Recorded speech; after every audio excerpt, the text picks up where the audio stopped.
माथ पर चुनरी, हाथ में खोंइच आ चुमाओन करैत महिला लोकनि।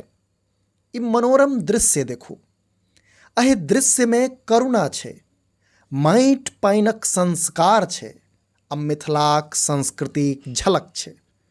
ई दृश्य देख सहजहि लगैत अछि जे कोनो बेटी के ओकरा नैहरसँ सासुर विदा करबाक तैयारी चलि रहलैए।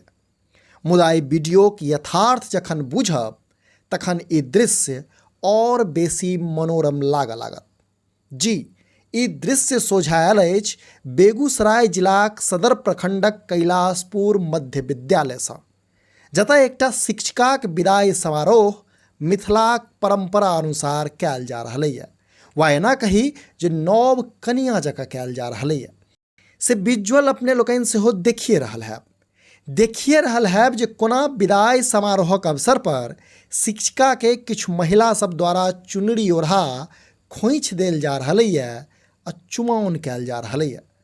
असल में शिक्षिकाक नाम अमिता कुमारी अछि आ ई पछिला 13 वर्षसँ उत्क्रमित मध्य विद्यालय कैलाशपुर में पोस्टेड छली। मुदा हालहि में हिनक नियुक्ति प्रधान शिक्षकक पद पर भेलनि अछि, जाहि कारणे विद्यालय प्रबंधन दिससँ विदाई समारोहक आयोजन कयल गेल। अब महत्वपूर्ण बात ई जे एहि शिक्षिकाक विदाई एकटा बेटी जकाँ कयल गेल अछि।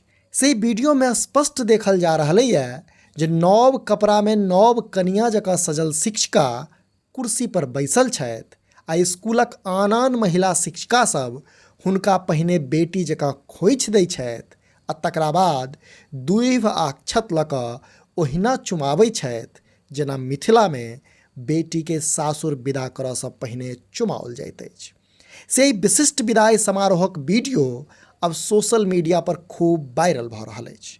बताओल जा रहलैए जे विदाइयक क्रम में जखन शिक्षिका के गाड़ी धरि अरियातल गेल तऽ स्कूल प्रबंधनसँ लऽ कऽ उपस्थित छात्र छात्रा धरि भावुक छल।